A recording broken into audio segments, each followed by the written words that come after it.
who's on here. I've got a simple sort of proposition for you. I want to, in the next 50 minutes or so that are left, I want to give you something which you'll remember for the rest of your lives, I hope. Okay, when I was at university, there were a few speakers who were like that, and they were life-changing. Might be an odd sentence that was said, or it might be more, it might be something that was communicated, which made it all worthwhile to listen. That's what I want to do. And I think most of you are in your early 20s. Just give me a thumbs up if you are. Yes, you're nodding. Good. I've got that. So thank you. And I should say I'm supposed to be a technophile. You wouldn't think it from the fact that I've not got any, I can't hear what anybody's saying on your side, but I was supposed to be a technophile. And I guess it's because somewhere along the way I've got old, and that's going to happen to everyone, I'm afraid. So I've got bad news for you. That part's going to happen. Hopefully what will also happen is you'll be lucky as I have. So how did it happen? How did it all happen? Well, this is Armley. That's where I was raised. Okay, and that's typically what the housing looks like. That's basically where I'm from. No silver spoon. I was born in Yorkshire. So how the hell do you go from that to, well, hopefully having a life of the freedom to do what you wanted to do, things which you find meaningful? It isn't just all about the Instagram and the Facebook posts, obviously, as you will know. But how do you do that? How do you get from a regular background to having that freedom? And for me, and as you get older, you realize that actually so much of it was about being able to do something which gave you that freedom to do something purposeful. Obviously, when you start off in your careers, it is all about putting food on the table, just earning money. Okay, it is getting the qualifications, getting the jobs, and I'm going to address those issues as well. I have two roles. I'm an asset manager. I chose that role. You might think it's odd. It wasn't that I wanted to find that particular job. I wanted to be self-employed. So I originally trained as a barrister. And the other role that I have is I am what's known as one of the government's deal makers. And this is a slide I like to put up, sort of try and explain what I do. And you can see at the bottom right-hand corner what I actually do. I work with global companies to bring them to the United Kingdom on behalf of the UK government. Okay, so how, again, do you set up your lives, whatever you want to do, so that you can maximize your opportunities, make things hopefully easier for yourselves, avoid the kind of mistakes which I hope through what I'm going to tell you, you'll be able to avoid. And the best way to avoid mistakes is learn from somebody who's a lot older and others who can give you some guidance. And that's my job. That's what I want to do in this call. I want, ideally, your lives to have that freedom of choice, that freedom of opportunity, even if, like me, you came without a silver spoon in your mouth and you didn't have all the advantage. I didn't have anybody in my family who had been to university. I didn't have the connections, the networks. Nobody had been in government. Nobody had been in the diplomatic service. Nobody had been in asset management. Nobody had been a barrister. Okay, there was none of those connections. There was nobody calling up someone and saying, hey, you know, can you do this? Can you do that? So how does one get that lucky? Okay, and that's what I wish for you guys, to have that opportunities. And this is what I'm going to discuss with you. One thing that I will tell you, I'm in the business of asset management, and I'll come to that and how I chose what I did, and whatever fields you go into, how you should perhaps go about choosing them. But one thing that I've always said and known about my field is this: it is the most useless profession in the world, the one that I am in. It is often said that it is the hardest, easy money you will ever make. It is a completely stupid profession. When I was at university, my tutors used to say, whatever you do not go to the city and shuffle paper. And I used to ask, well, why? Why don't you want us to do that? I said, you are at this privileged institution when I was at university, where you even have one-to-one tutorials, and some of them are Nobel Prize winners. And if you go to the city and just shuffle paper, you'll be wasting your life. And they're absolutely right. Okay, but you have to put food on the table. And you will know asset management or finance is one of the most useless professions in the world, because you get paid so much more than nurses. My mom used to be a nurse, and you add, on the whole, generally less value to the world than obviously we'd like you to think we're incredibly important. And, you know, without us, your parents wouldn't have mortgages and all the absolute nonsense. Okay. But if it's something, whatever career you go into, if it's something you enjoy and can pay you money and you can find a purpose from it, you will have hit the three goals: something you enjoy, something that pays, and something that has purpose. Those are the three goals in life. You want to hit the bullet, the sort of bullseye in between those three. For me, that's what this did, only because I could use the freedom and the finance that I got from my profession to find something purposeful. Now, when you're in your early 20s, purpose seems a hell of a long way away, although I think that's increasingly becoming something which people even younger and younger are focused on. In my time, nobody really thought about purpose. It was like, yeah, just get your head. And in my parents' generation, you probably got slapped if you said purpose. And, you know, this is just shut up and get a job and make sure, you know, you get paid.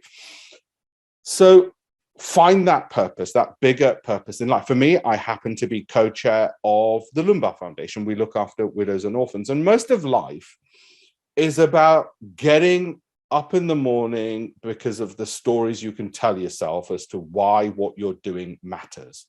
Now, for me, the story I can tell myself why what I'm doing matters is because of the other things I do outside of finance, whether it's, and there's concentric circles, whether it's looking after my family, whether it's looking after my community, whether it's looking after the work I do for my country in my capacity as deal maker and so on. Whatever those stories are, you're going to need them to find that fulfillment and find that purpose. And that'll become increasingly important. It won't at 21 or 22, 21, 22. I got a job at PwC. Yay, got a job at Goldman Sachs. Fantastic. God bless you. Well done. It'll get hollower without that bigger purpose. And use those firms or wherever else you get jobs or entrepreneurship or business to have that springboard, to have more meaning in life. And as I say, it gets more and more important. Trust me, I was at university with people who had as little as I did, and they went on to get their Aston Martins, they went on to get their multi-million-pound homes, and it was all fantastic, except I'd get the calls from them while they were in tears saying, is this all there is to it? And you might think, well, I like that level of hollowness, Alpesh.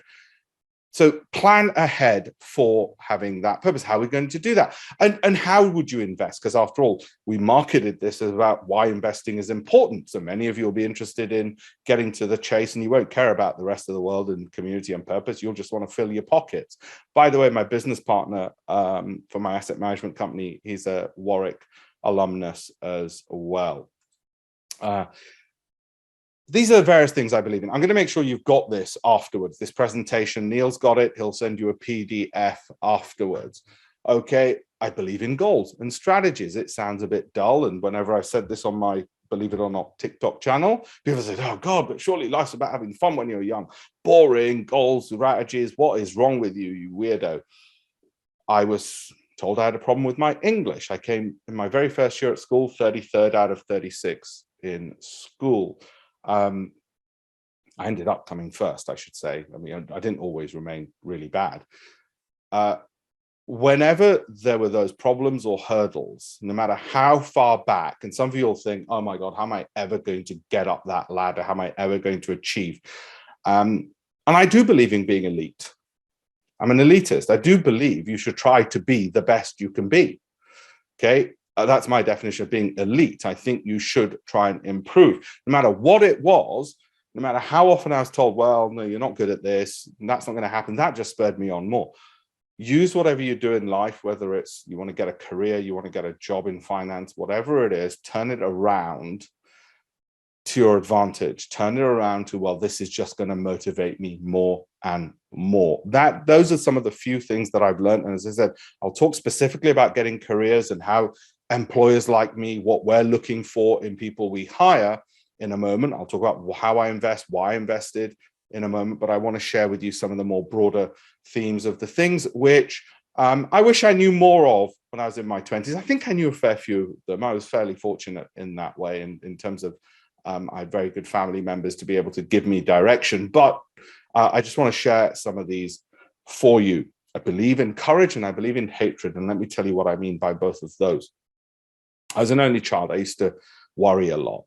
I'd be up at 4 a.m., either worrying about how we're going to make ends meet, or about worrying about that I wasn't doing the things that I wanted to do.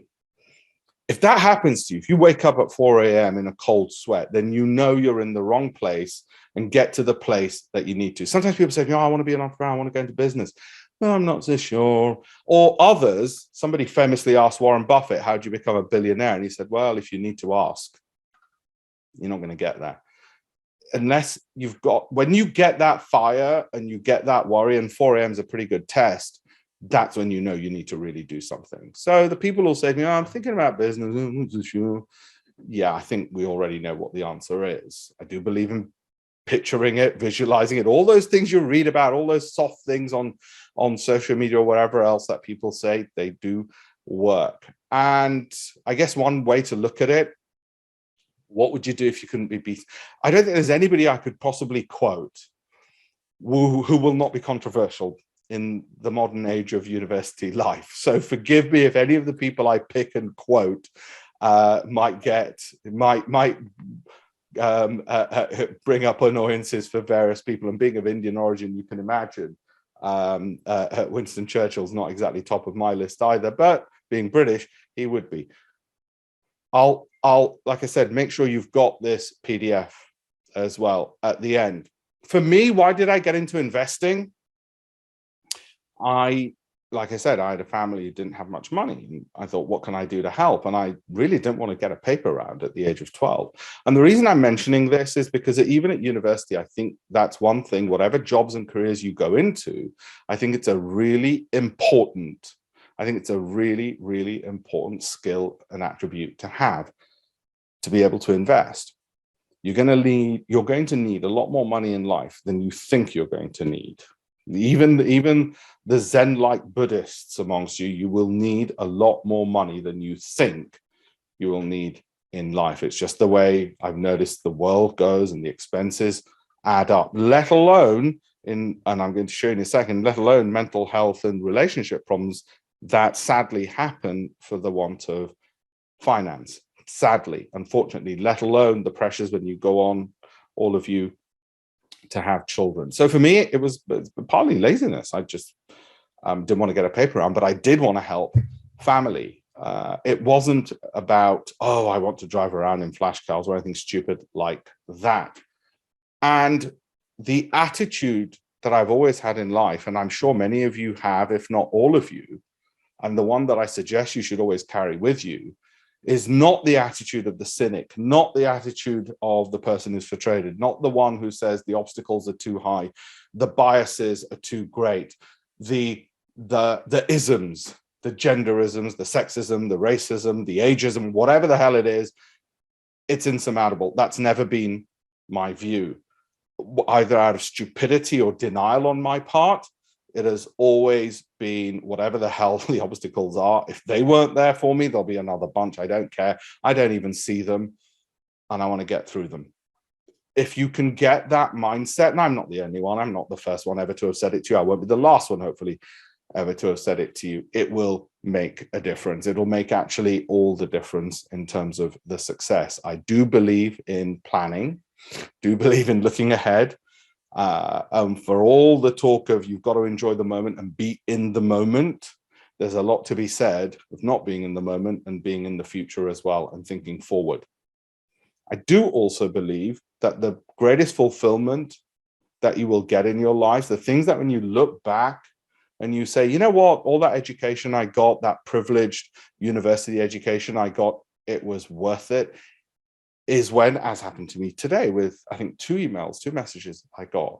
It was the people that you inspire. It'll be the people who will turn around and say, thanks to you, I get to breathe a little bit easier. Might be a family member. The bigger that circle is, the more important your life will have been. Even if that circle is just your spouse and your child, that's bloody good enough. That's good enough. At least you won't be invading countries or causing damage to society. But if it's a bigger circle than that you can inspire, think in those levels. Whatever job you might be in, you might go on to, like I said, I'll just pick a regular one, KPMG, right? Regular, or a mid-tier accountant, whatever it is. You will, within those firms, be able to join programs to help change the world and inspire others and be a leader and help others dream. I hope you will think in those terms. Your lives will be a hell of a lot better for it. It's just human nature. That's how our minds work. Unless you're desperately, desperately cynical, and none of you are, otherwise you wouldn't even be here. Okay, so I want to talk to you about the investing side, job skills, because you're worried about that right now. That's the thing at the moment. Job skills. What are the kind of job skills which employers are looking for right now? Okay, so I want to talk about those. And then again, a touch upon some of the life lessons as well. Hopefully that sounds good. So let me go on with that. Now, at your age, and you're sort of like pre-start to me. So for me, 29 is when I think my life actually started. I sort of knew what I wanted to do with my life. And you might think, what the heck?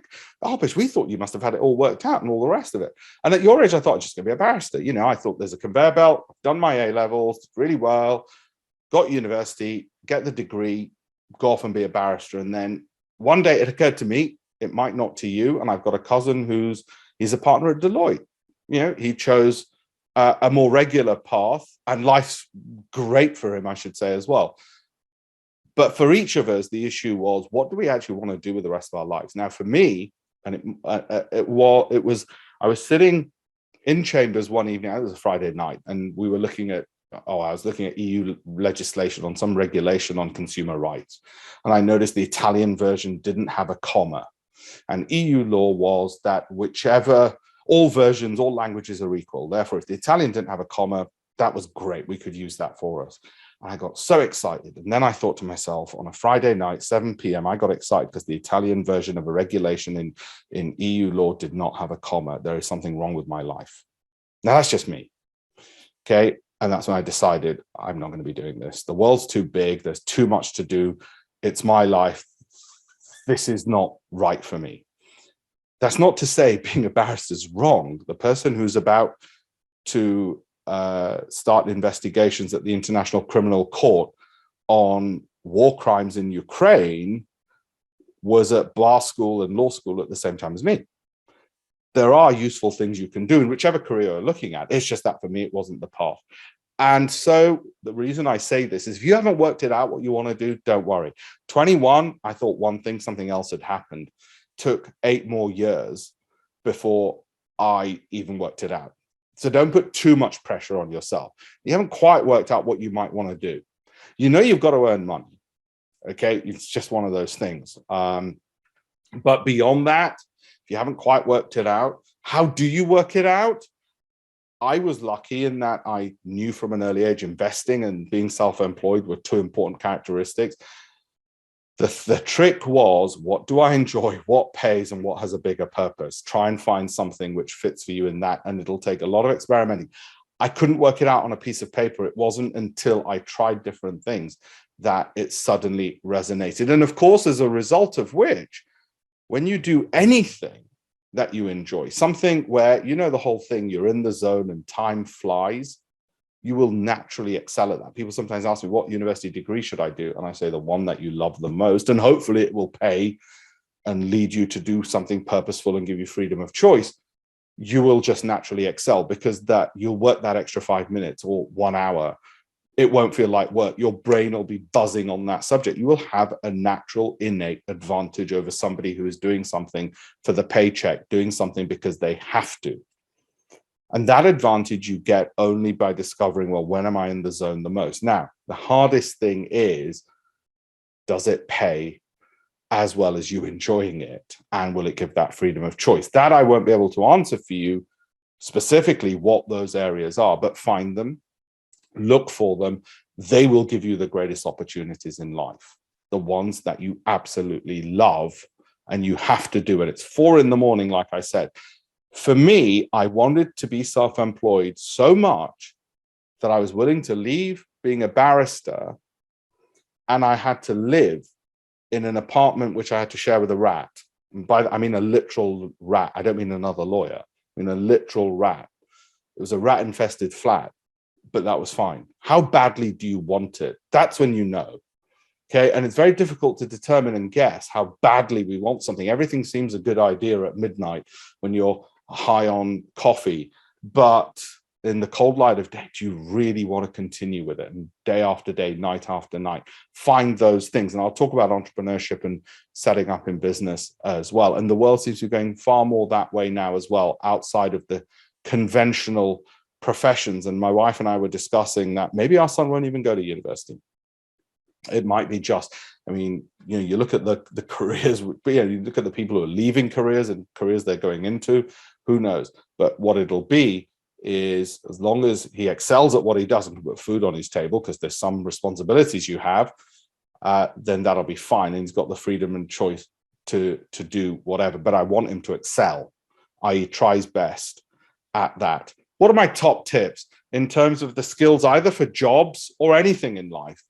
And I'd like to think, like I said, I'd like to think I knew most of this when I was in my early 20s. I don't think I did. Or if I knew it, I didn't execute on it. And that's a bigger problem. We often know what we should be doing, but we don't execute on it. Students, that how often that happens. That doesn't change in life. The soft skills, please focus on these.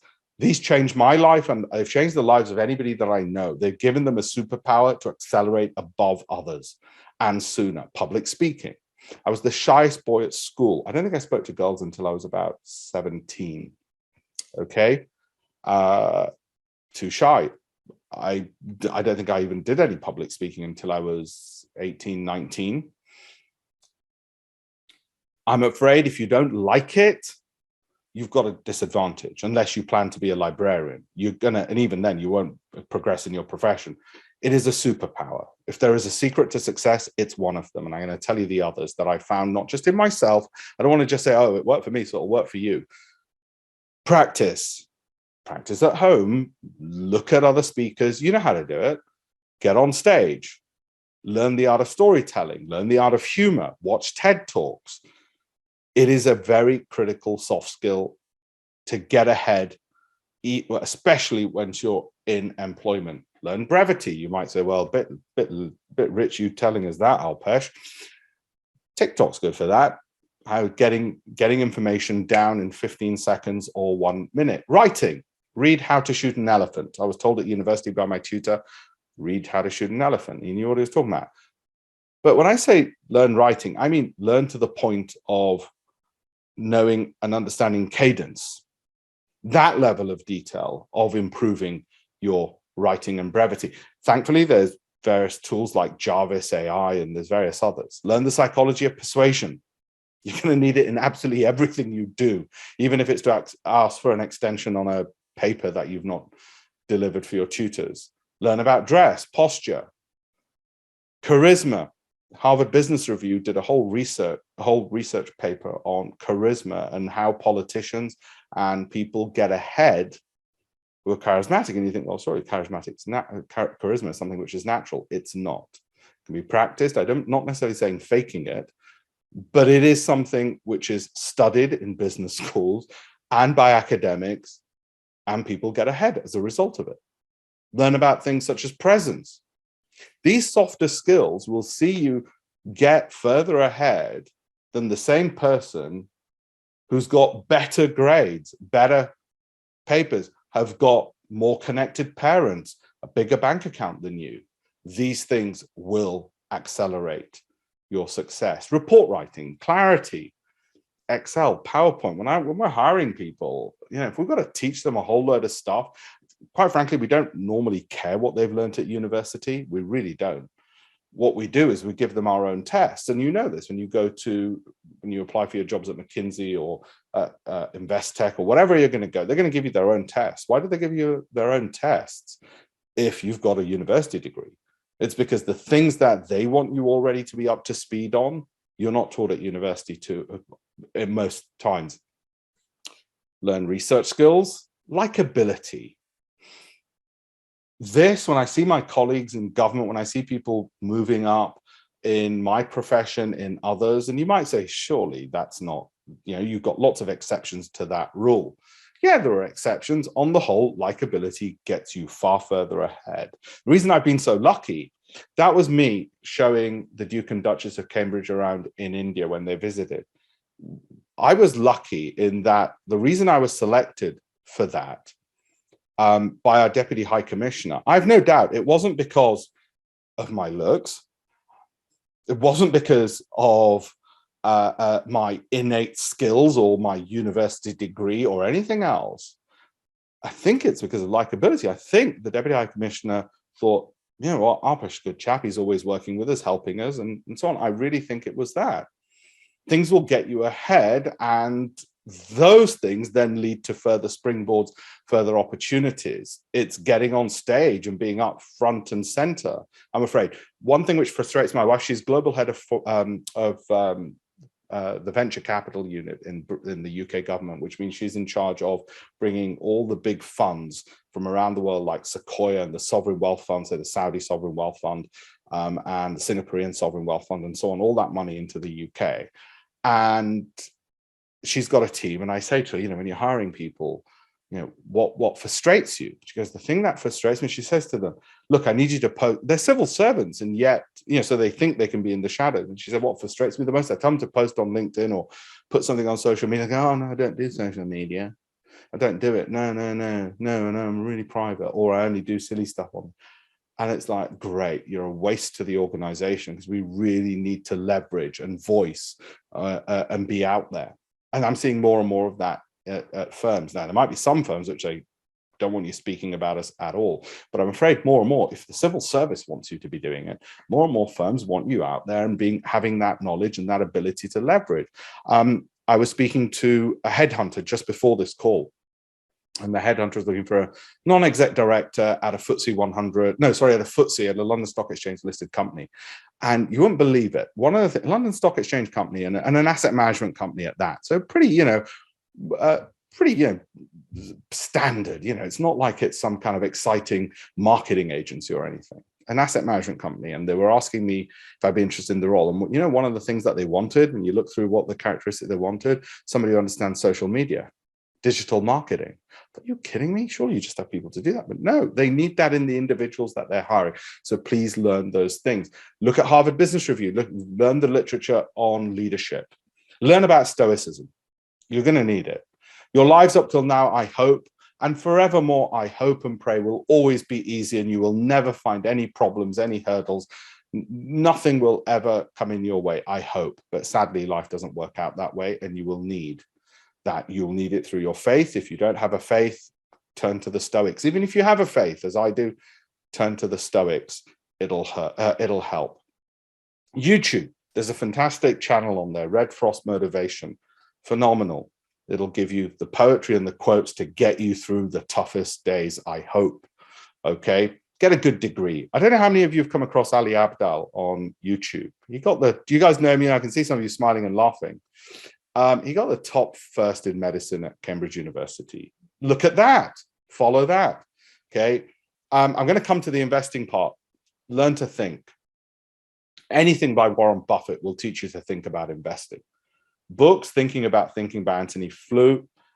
Marry well. I'm not sure I can give much advice on that, but marry well. Be careful. Think it through. And smart working. Learn about that. Learn about productivity.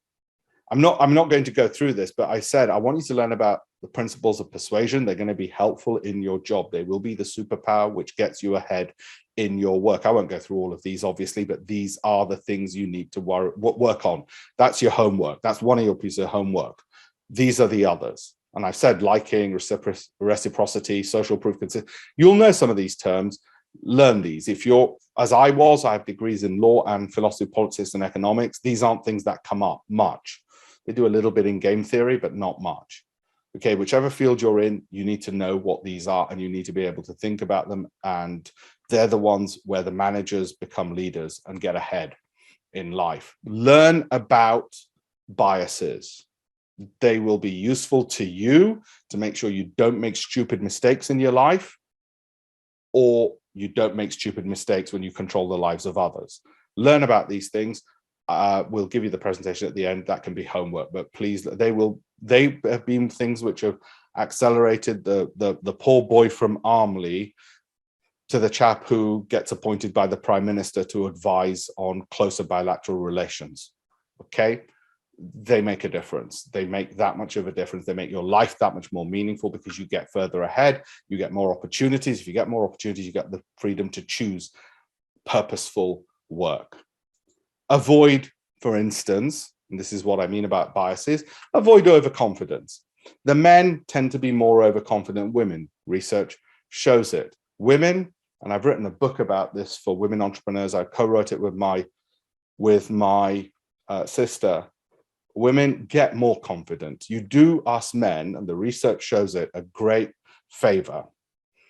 You allow us to take credit, to take what's yours, to take higher pay, time and time again. I don't mean be bolshy and attack men or whatever. Don't lose the other principles of likability, but the research to this day, and the headhunter I was speaking to confirms it, and the research which I published in my book confirms it.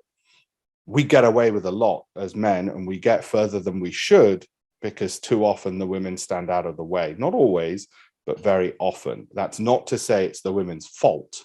It's not what I'm saying. I'm saying statistically, time and time that happens. So I'd say to the women, get more confident, and the men ease back on the ego.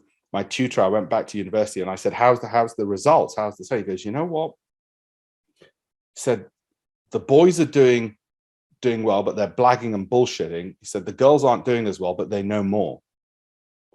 And that's literally what he said. And we talked about it and discussed it and learn about those biases. Charisma, again, homework. There's the researcher was this chap, Atonakis. I was asked to give a talk on leadership and working with different teams within government. And this is one of the things that I showed them.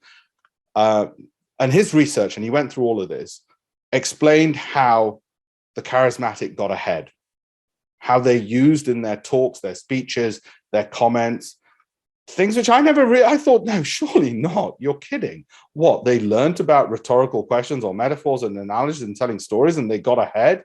Yeah, it worked. People remembered things. I thought, well, surely it's about merit. No, it was about communication. It's all part of a bigger story of communication. Learn that part of things as well. So put in another way, I dare you to have that magnificent obsession. Find that magnificent obsession, which will be the story of your life. Now, it sounds silly maybe at 21, where you're saying, listen, I've got to make next month's rent or whatever else it is, but do think ahead. For me, being that shy boy who was told he had a problem with his English and so on, for me, if I wasn't excited about what I was going to do, I just try to make it bigger and bigger and bigger until I was. Okay, so if it was, oh yeah, I think, I'd like to write an article, or I'd write a column, that didn't get me excited. Then it was right. Okay, that's not exciting. I'd like to write a column in the Financial Times and it be read by everybody in finance. Until it was big enough to get me excited to do it, then the problem wasn't me, and problem wasn't the activity. It was that it just hadn't thought big enough. Make your story bigger. Like I said, listen, little kid from Armley in Leeds with no connections and no silver spoon. It was because the stupid boy decided he could do anything and think big enough. Okay. Steve Jobs' famous speech at Stanford. If you've not seen it, I'd be shocked. But if you've not seen it, do join those dots in whatever area of life you choose. I've said I was lucky. As I get older, I realize how much of it was luck. But if you want to make more luck, find something which is bold. Do lots of it, that's volume. Make it as original as possible and make sure it adds value to others. That's what luck is. Now, I'll give you a specific example. I wanted to be a hedge fund manager. I just loved investing. I just loved it. And coming back to that whole investing story, I loved investing. I wanted to be a hedge fund manager. How the hell do I meet the world's leading traders? I was at university, like you guys, and it was the rest of my life I was playing with. And I wasn't just going to, throw the dice and hope for the best. I needed to meet the world's leading traders.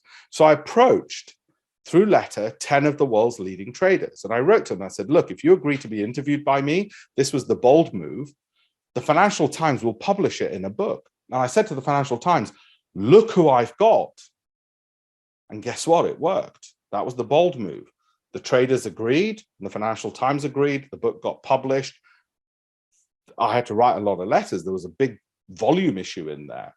Okay, it was original because somebody hadn't done a book quite like that one, and it gave value to people. I don't know what the equivalent is today or in whatever your field is. And I was lucky that idea came to me because my uncle thought of it. Okay, somebody you'll need to think of it, or you'll need to think of it.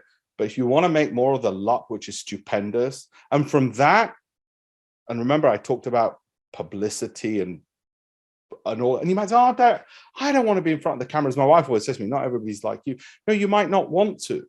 It might be in a job and you need your name on a report. If you're always going to be a wallflower, that's fine. As long as you're happy, that's fine.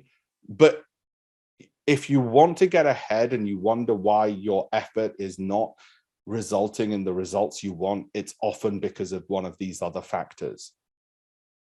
That's why this is really addressed to those who do want to get further ahead.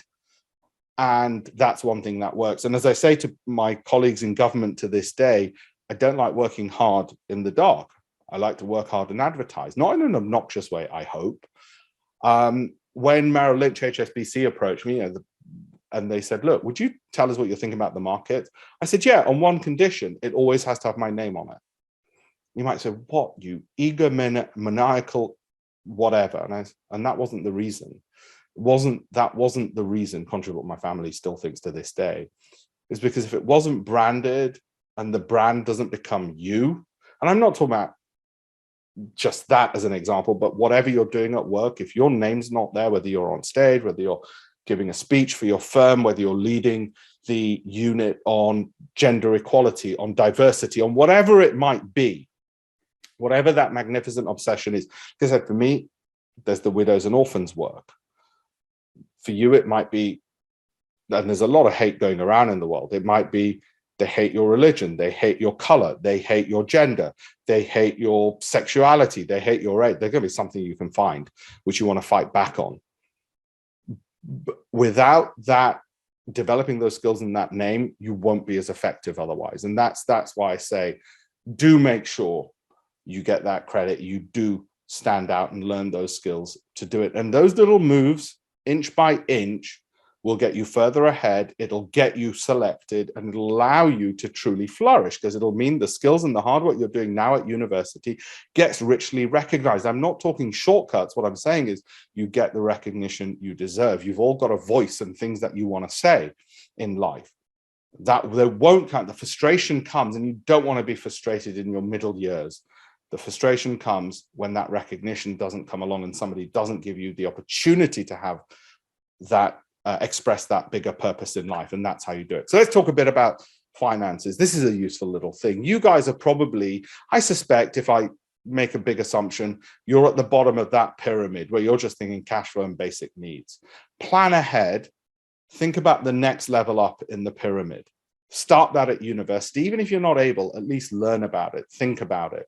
Start planning ahead for those. You'll get this PDF later on, so don't worry too much, okay? Especially if you're women, start thinking on that, okay? Start thinking on that. And I'm going to talk a second about starting businesses as well, because so many more of you will want to be entrepreneurs today, I think, than professionals, than was the case in years gone by.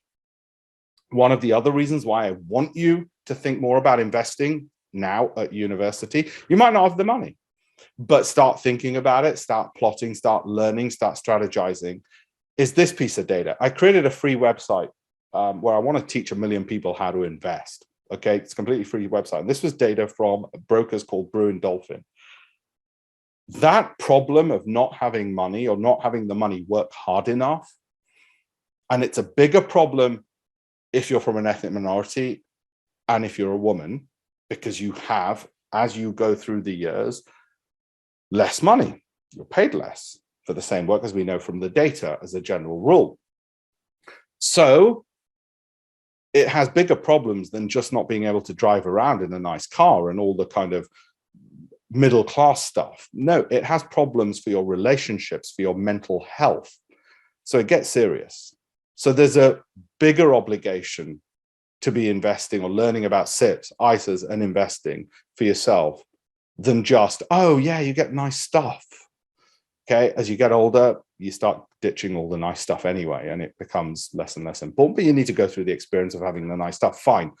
This is why you really need it. The sleepless bloody nights. Okay, I've had them. And I hope to God none of you have them. But the more planning you can do, the easier it'll become. And the sooner you start, the better. And the first place to start is the education part of it. This came today. I know it says 22nd of February, but I only saw it today on my WhatsApp because I get so many bloody WhatsApps. I only saw it this morning. And I created on that website for people to get jobs and internships and all the rest of it. So this chap he did my virtual internship where I teach people, and it's all taught by me and all the rest of it. And he got this, and he was nice enough to write in. I got 2 today, actually, which came in by coincidence, which was really nice. Learn. Okay, it'll open up the doors because you were proactive, because you weren't cynical. I'm sure none of you here are sitting here thinking, yeah, but you know what? I've got 50 excuses why I can't make it. Then you won't. Then you won't. This chap, I don't know his background, actually. I mean, I've got a whole load of to and fro's with him, but I didn't go deeply into his family background. Most people don't, into his family background. If you're looking at jobs beyond the conventional and you're looking at entrepreneurship, look at what's getting funded. Follow the money. Follow the money. For instance, you go to somewhere like Crowdcube, which is crowdfunding. The number of people I've seen who they said to me, Alpesh, I've tried everything, I can't get a job. Okay. And I said, well, how many applications? For me to apply as a barrister, I did 100 applications. I got 2 offers. So if you haven't done 100 applications, you've not started, I'm afraid. I'm sorry, I can't. How can I help you? You've not even done 100. Okay, that's the first thing. Second thing is there are alternatives now. When you look at the companies which have just got funded, somebody's got $1 million or $2 million just funded, and that website is one of several which will tell you who's just got the money. Let's think smart. If they've just got the money, what are they going to do with it? They're going to hire people. If they're going to hire people, let me apply to them. And you might think, well, yeah, it's not Goldman's, it's not this, that. That's fine. Apply to those as well. But there's some big name fintech companies there, or whichever field you want to be in. I assume it might be in finance or in business. If you're looking at setting up your own business, have a look at those. Have a look at those business plans. Start mulling it over. Business ideas don't come as a flash of lightning usually. They're usually an iteration. Have a look at, there's a free website I created for my government work, but it shows you all the resources available to people who want to setting up their own business in the UK, like business plans and all of this free resources called Tech to Great. Tech, and then the number 2, and then great.com. Tech to Great. That's on there. The one thing which will create that prosperity for you and your country and wealth is property. And property isn't, I don't necessarily mean real estate. Patents. There's a direct correlation between the wealth of nations and the amount of money they spend on R&D, which results in patents. This is what the world would look like if you reshaped it according to the research and development expenditure they incur. It's pretty close to the wealth of those nations in the world as well, if you reshape them. Think about what you're creating, what you're making, which creates intellectual property, something which can be owned and then licensed.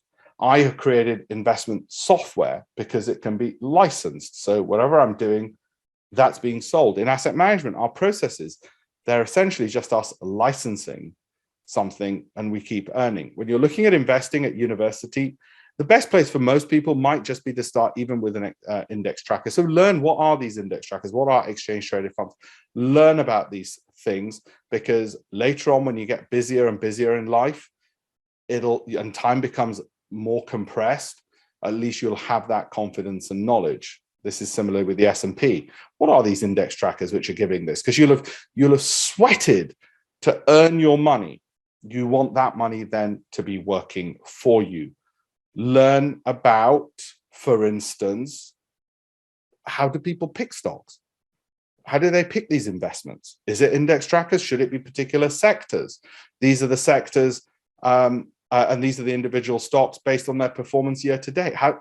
Well, Alpesh, how does somebody know whether it should be energy or financial companies?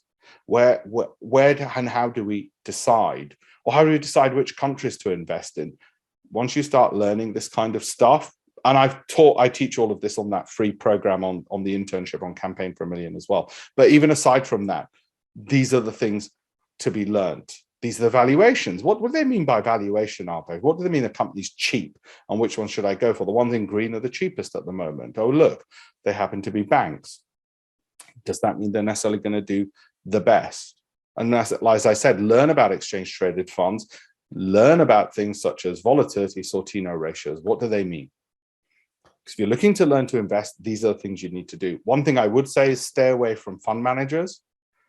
This is a report in the Times, £1 billion sitting in poor funds. The number of people I have who come to me and say, you know what, we're getting no return on our money. That's because the fund managers are taking fees and sending their kids to private school whilst the client gets just charged hefty fees.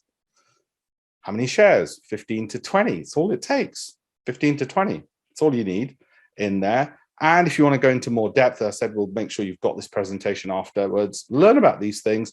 It's a lot easier to learn a little bit today and a little bit tomorrow and a little bit next week, than it is to rush into it at the age of 30 and think, crap, I don't know a thing. The number of people I meet who they've built up lots of cash, but it's not earning anything for them.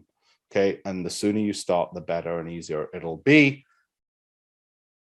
And there's research out there. What's worked in investing? That's the extra, whatever jobs you go into, that's the other things which will get you ahead. Okay, it's knowing that, as well as all the soft skills that I said, which will help you in your work. And these are the skills which will help you outside of your work to get ahead, to give you more options, to be able to say to your employer, F you, I'm out of here. That's incredible power. That's freedom. And you see today what's happening in Ukraine. People will die for freedom. You need to be able to have that freedom. To have that freedom, you need finance. You need financial muscle. To have financial muscle, you've got to have the know-how of how to make money, how to invest money, how to get it growing. It might seem a long way away when you're 21 and in your 20s and thinking, right, how am I going to earn a salary first is a problem, but plan 10 years ahead. It'll count for something. Why? Well, assume you plan to invest over 15 years. If it's a big if, you'd learn a bit about investing and you average 20%. Some years you get more, some years you get zero. Okay. And let's say you start off with 10K and you added 500 a month. That won't happen today. That might happen when you start your job. Okay. You'll have 600K in 15 years because you started. That's what it'll look like. Those are your contributions. Those are the returns. And you know what? You know why people don't do it? Look at the first 6 years. It barely budged between that and your contributions. Wouldn't you rather just go out clubbing or to a restaurant, travel the world? Of course you would. Do those things as well. Try and do them cheaply if you can, but do those things as well. The reason people don't do all of this and they don't start because it just seems so far away. And for the first few years, you're not getting anything, but that's not what matters. Look at years 10, 11, 12, 13, 14, 15. You're getting 100 grand a year passively. That's FU money. That's the money and the ability to say to an employer, screw you, I'm out of here. I'm going to do something, whatever I want. And there will be days, those will come where you'll wish you had that power. The greatest feeling in the world. That's freedom. Like I said, people are willing to die for that.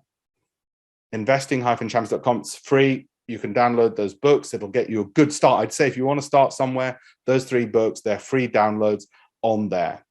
Have a look at those. I'm going to wrap up. I think we're coming to the end of time. I believe in yourself. Nobody else might. Nobody else will. So what? And you might say, God, you sound so arrogant. You believe in yourself. It's a tough world with a lot of people wanting to punch you and get you down and knock you down. What the hell? You're going to give them a helping hand and punch yourself? No, I believe I'm lucky. I expect to be lucky. I expect to be lucky. Something happens to me, I expect I'm going to come out on top and I'm lucky. And I believe success is assured. That's what I believe. You might think you're crazy. You're in denial. My biggest weakness, the ability to think bigger. I've never been able to think big enough. Okay. Don't be an overeducated buffoon.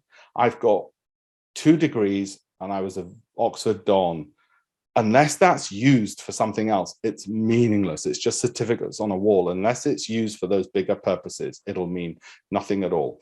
In my investment education, my investment career, I'd say this was the most important thing I ever came across. Again, we'll leave this with you in the PDF. 30% per annum. If you want to know if you're a conspiracy theorist and you think, Goldman Sachs, do they know something the rest of us don't? What are they telling their wealthiest clients? This is from their investment research at Goldman Sachs Wealth Management. And I was sitting at a lunch. This is when I'd set up the hedge fund already. I was sitting at a lunch with Jim O'Neill, who was then the chairman of Goldman Sachs Asset Management. And they were pitching to us for our capital and so on. And then this slide came up and it blew my mind. This is how they generate 30% per annum. Not every year. In 2007, nobody got 30% per annum. Basically, companies in the top quartile by cash flow or cash return on capital invested generated 30% per annum. That was it. Everything else just didn't matter. And I learned, you know what? Everything else was just marketing spiel that they were giving. This is all that mattered. This has worked. So everything else was, yeah, we're really clever. We know lots of things you don't. And we got connections you don't have and blah, blah, blah. It's all bullshit. This was it. It was just one thing. And very often that's what it is in everything in life. Yeah, everyone sort of 90% of it was just marketing. And the 10%, the secret sauce, it was just simple. Is either the Coca-Cola formula or the recipe for KFC. Everything else is just marketing. So learn marketing.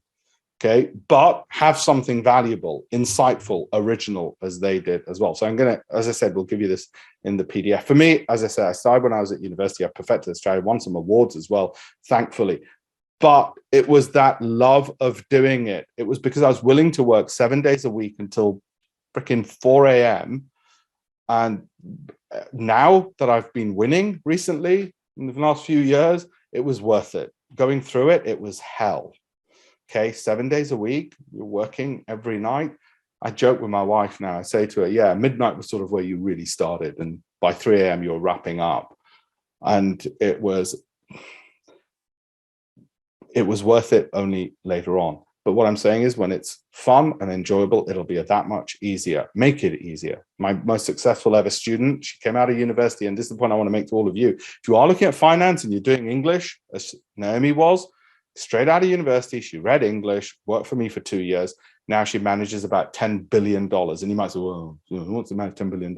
It gives her a lot of choice. She's a part-time opera singer. It gives her a lot of freedom to do whatever the hell she wants. Whatever career you're in, plot a course, plan, and to wrap up exactly on the hour, the penultimate slide, you can escape your past and your destiny. Even if you grew up with no money in Armley, plan ahead, do the things that I've said. They work. They work to get ahead. Those softer skills, they work. And nobody's ever put it better than Steve Jobs did. And I certainly couldn't put it better than he did. And if you haven't seen the whole speech, you really should. But do join up those dots and don't live somebody else's life. It's only one life. But you can't do that on day one if you haven't got money. Find that thing which either motivates you to want to live in a rat-infested home just so you can live your own life. Find that purpose that pays. And the more people you impact, the more purposeful and meaningful your life will be. What do you enjoy? What pays? What gives you that freedom of opportunity? And then your life will be happier. Investing is part of the story. Those softer skills were part of the story. I hope that was useful. I'm so sorry that I can't actually hear you, but you can ask any questions on the chat. Otherwise, if your if your time's up at 6, don't worry either. But I hope that was useful, and I hit 6 p.m. on the dot.